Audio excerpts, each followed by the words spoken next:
Lamb, tell me a story. There was once a pale man with dark hair who was very lonely. Hello everybody and welcome. To get this out of the way, yes, based on past experience, I know this channel would take ages to grow. But hey, it's something I've been thinking about for quite a while. And if you hear this at the intended time, then hello. You can call me Lore. I'm a wannabe storyteller. Yeah, the name is cliche, but it's better than calling me Voice. At least, that's what I think. Here, I'll explore and tell all kinds of stories. Maybe not her though, because I genuinely get scared, but who knows? At the moment, no one knows, not even me. Today's story is in an already established world. It's from a game called League of Legends, and this story is the one that ignited my passion for storytelling. It's called A Good Death. Maga was about to die for the 14th time. She had bitten into a rotten apple yet again. Its putrid flesh had, as always, infected her with carrion shade. The actress went through the motions of stumbling to her death while shouting her final words for all to hear. Oh, but how wondrous a dream is life. Only now, too late, do I wake to see its myriad of splendors. With a puff of smoke and glittering powder, Kindred made a grand entrance upon the stage. As per tradition, they were played by one actor, his head covered by two opposing masks. He approached Maga, the white mask of the lamb facing her. Do I hear plea for my keenest arrow? Come, child, let the warmth of your heart fade into the cold embrace of oblivion. Maga refused, as she had 13 times before. Any nuance in her performance was buried beneath the ear-splitting delivery of her scream. On cue, the lamb spun around, revealing the second mask, that of the wolf. "There is naught ye can do to stave off thine end," growled Wolf. "I am but a poor young maiden. Please, let my piteous cry fall on all four of thine ears." The audience seemed enraptured by the unfolding dramatics of the Orphalum mechanicals. With the twin threats of plague and war on the tongues of those in the neighboring protectorates, death dramas were all the rage. Denji, the actor portraying both lamb and wolf, descended upon the young actress, awkwardly bearing wooden fangs. Maga offered her neck. At the threat of the wolf's bite, she triggered the device sewn into her blouse's collar. Ribbons of red fabric unspooled to the delighted pips and yelps of the audience. They had gotten what they paid for. By the time the mechanicals had staggered back to their wagon and set off in the direction of Needlebrook, there were no stars to be seen. Instead, a veil of clouds stretched across the night sky. Needlebrook always delivered a good audience. Illusion, the company's owner and sole dramaturg, explained once more. He staggered around, drunk on his own accolades, as well as the wine Pa had grifted from the locals. The night wore on, and the troupe had descended into bickering. Tria and Denji lambasted their playwright over the quality of his plots, which fell into a predictable structure. Tragedy strikes the maiden, death finds the maiden, death takes the maiden.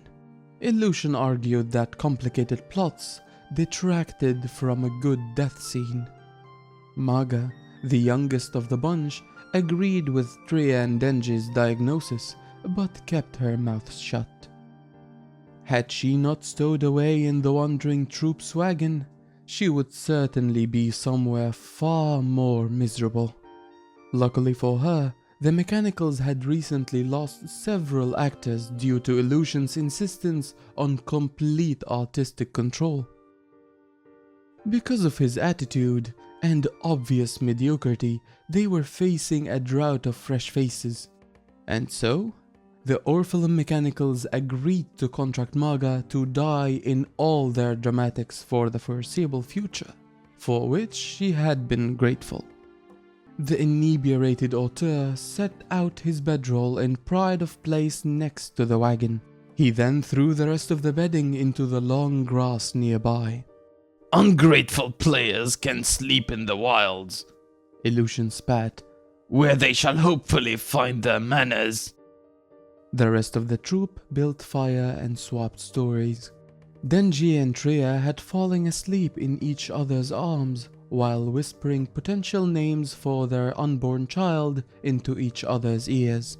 They had nattered on about the day the traveling company would stop in Jandil, a town so perfect and peaceful they would set aside their vagabond ways to raise their child. Maga moved closer to the crackling fire, so its pips and whistles would drown out the icersome affections of her traveling companions. But sleep never came. Instead, Maga tossed and turned, thinking about the looks on the audience's faces as the coiled spurts of blood unfurled from her neckline. A pretty maiden struck dead by her own naivete was all the theatrical pop Illusion could muster, but the crowd lusted after the gruesome facade.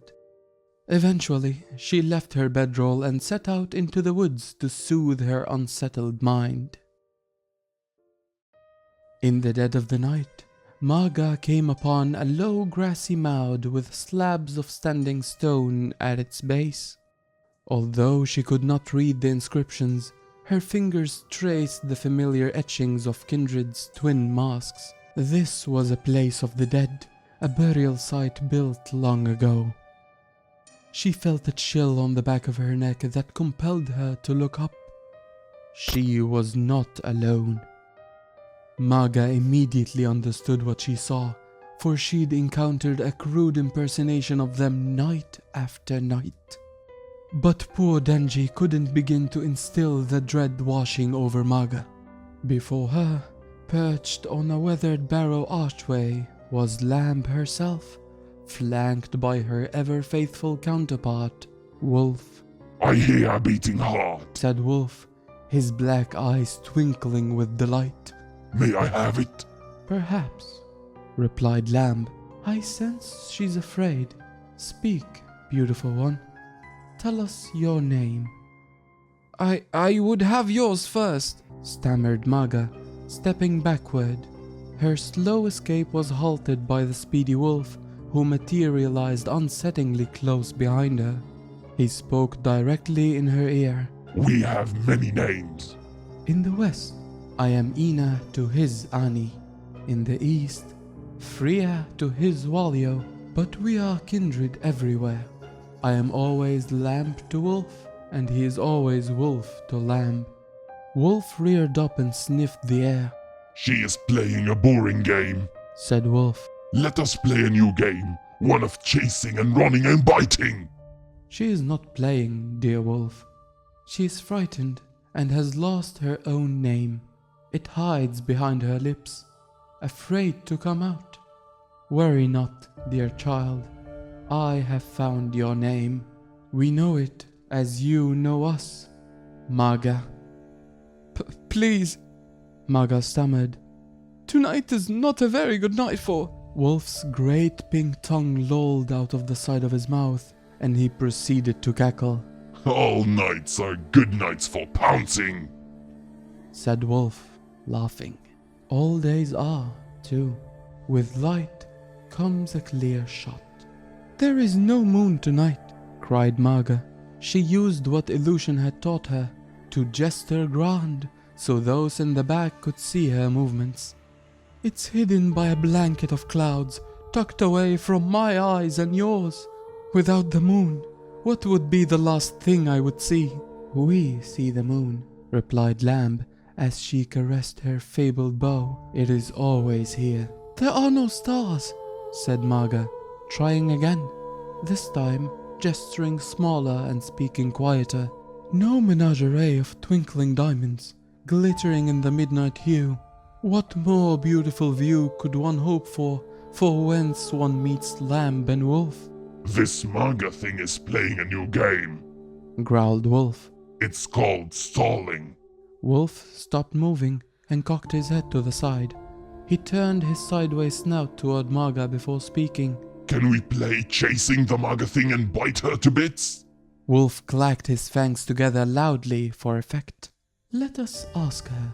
Maga, do you prefer Wolf's chase or my arrow? Maga was trembling now. Her eyes raced to take in every last detail of the world around her. It wasn't such a bad place to depart. There was grass. There were trees. There was the ancient archway. There was stillness to the air. I would prefer the lamb's arrow, she said, looking at the rough crusts of the bark on the trees. I'll imagine myself climbing to the highest boughs, like when I was a child. Only this time, I will never stop climbing. Is that what it is like to go with you? No, though it is a nice thought. Fear not, little maiden. We are just having our fun. You have come to us tonight. We have not come for you, I cannot chase the manga thing. said Wolf, with a hint of disappointment in his voice. But there are other things nearby. Other things ripe for the chasing and the biting. Hurry, lamb, I'm hungry.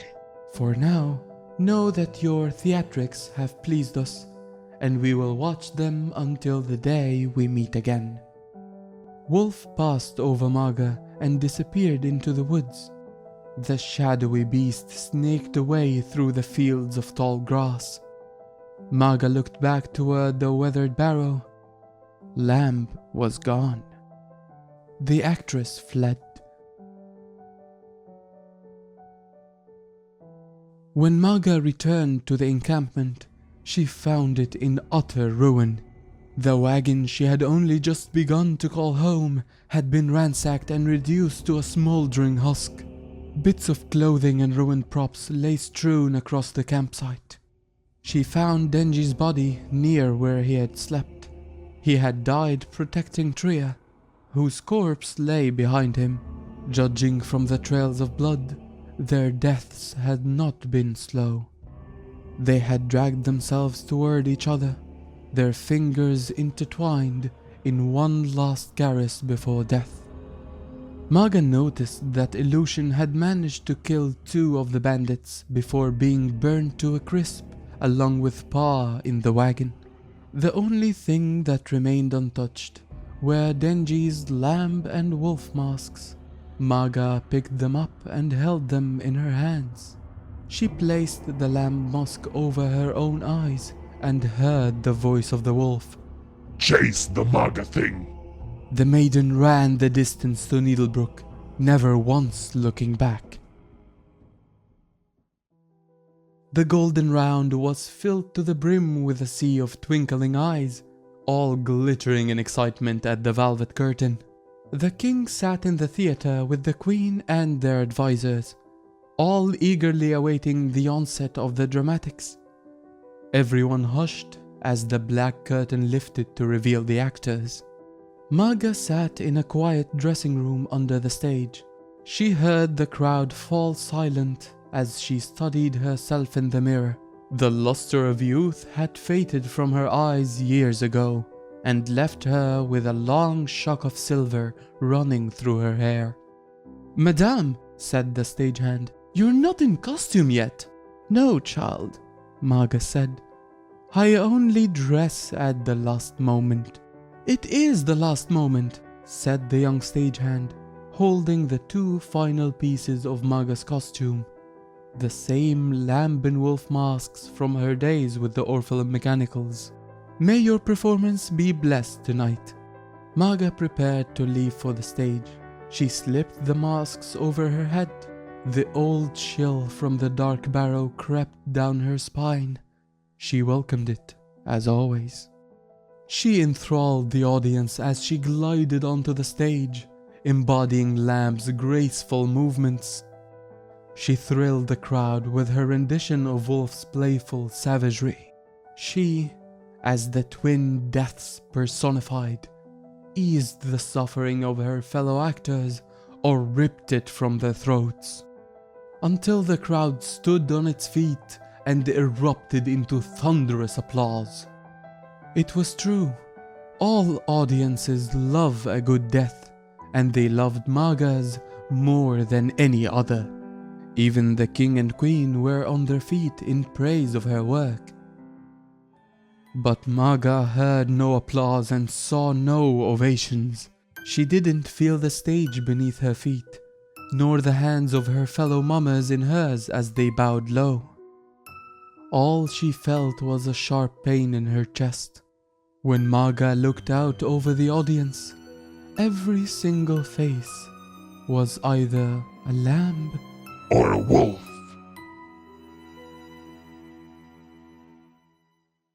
If anyone watched this to the end, thank you.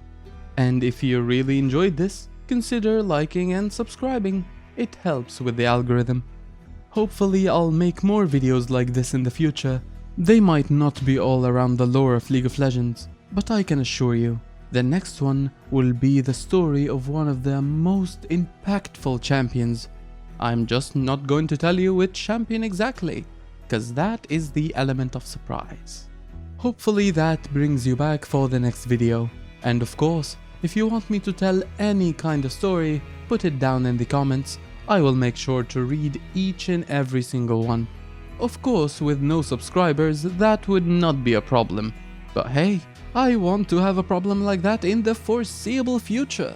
And you can help me with that. Bye bye.